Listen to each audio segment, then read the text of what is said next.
Welcome back to NTV News First Edition. Jury duty is one of the few civic responsibilities that we are all required to fulfill. For many people, it offers a brief window into how our justice system actually works.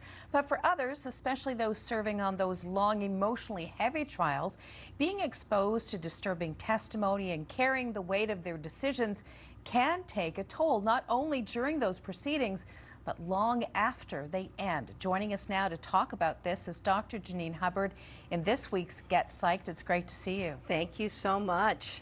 So we're not going to discuss any specific cases here, but what are the types of impact that someone could feel as a juror? Sure, because I think we have had cases that at least make people aware that, oh, being a juror can at times be very challenging. Certainly, there are some upsides and positives. You get to see the legal system in action. You get to feel that you're, fulfilling your civic duty.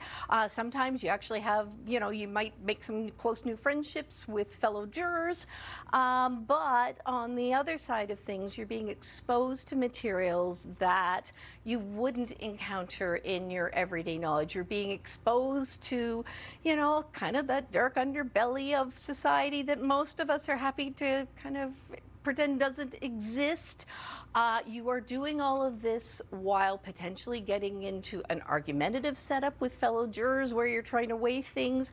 The amount of moral and ethical distress in terms of the do I understand enough about the law or the instructions, because I'm having an impact on people's lives here, like the consequences of this. I can't even imagine in the States where you're deliberating things like the death penalty.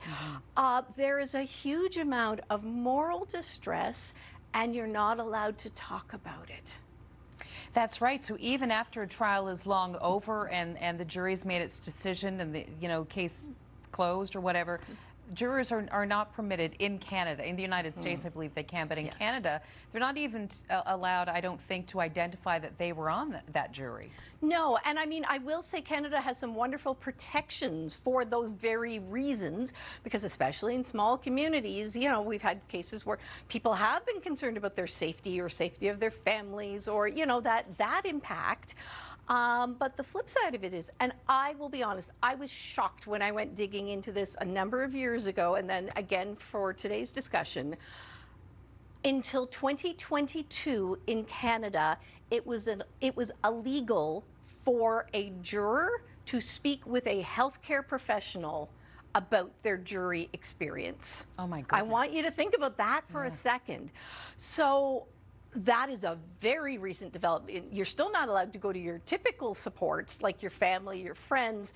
I also didn't mention all the pressures of, so give us the dirt, what really happened, like all of that. So in some cases, being able to say, like, I absolutely can't talk about it might be helpful, but this is stuff that needs to be processed. This is stuff that needs to be addressed.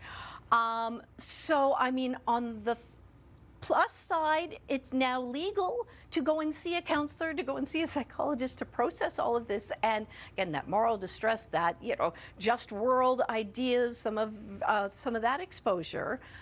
But we certainly don't necessarily have formal supports in place to provide that support to the jurors. The provinces are gradually starting to catch up, and fair enough, this is something new. So I guess I'm pleased to be able to take the opportunity today, first of all, to say thank you to every single person who has responded to that jury call. I mean, I've sat in the room and my number didn't come up, but who are willing to take the sacrifices, whether it's financial or family or being away from friends and family, and the exposure you might have had. Thank you, really on behalf of our province. And you know what? If we are risking psychological injury, moral distress injury in the line of civic duty, this is just me here, but we owe it to people to make sure we have adequate mental health supports available to them as follow-up, to acknowledge that we've asked a lot of them. What do you think that should look like? I will tell you, oftentimes, so sometimes there's an immediate need to just kind of go, whoa, okay, this just happened.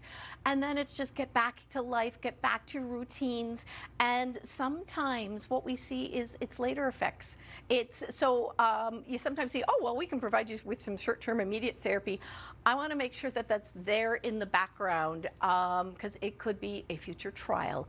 It could be something within a family that really and truly impacts it. And I also want to give a shout out, because I know in the process of jury selection, our lawyers and our judges work very hard to make sure that the members of the jury that they are selecting are not people who will be the most vulnerable to some of this information. They try to make sure that they're not having to try to make decisions about something that is too close to home. But we never know what may impact people and how. So let's use a little call to action here today, because why not? I think it's really important. So my appreciation to the sensitivity of our legal system, and let's just make sure we're out there taking care of our jurors and those who have given of their time and of themselves. Absolutely. Dr. Hubbard, thank you so much. I won't see you next week, No. but I'll see you soon. Okay. Well, I'll be back in 2 weeks.